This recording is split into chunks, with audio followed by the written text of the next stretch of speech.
అది దీపరాసన చేసినది కట్టిన సీరా కాస పోసింది తడిపడ్డ సానాలు వాడింది ఆ శివుని పేరు మీద శిశు కిందికి పెట్టి సిరి ప్రాణాలు పైకి పెట్టి అఘోరమైన కౌసు కూడా ఉంది రాది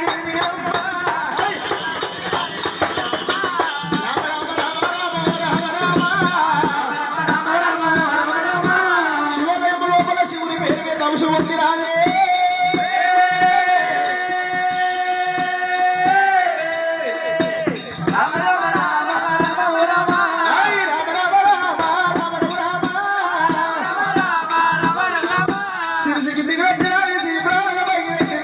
అమ్మవారు కట్టిన శిర కాస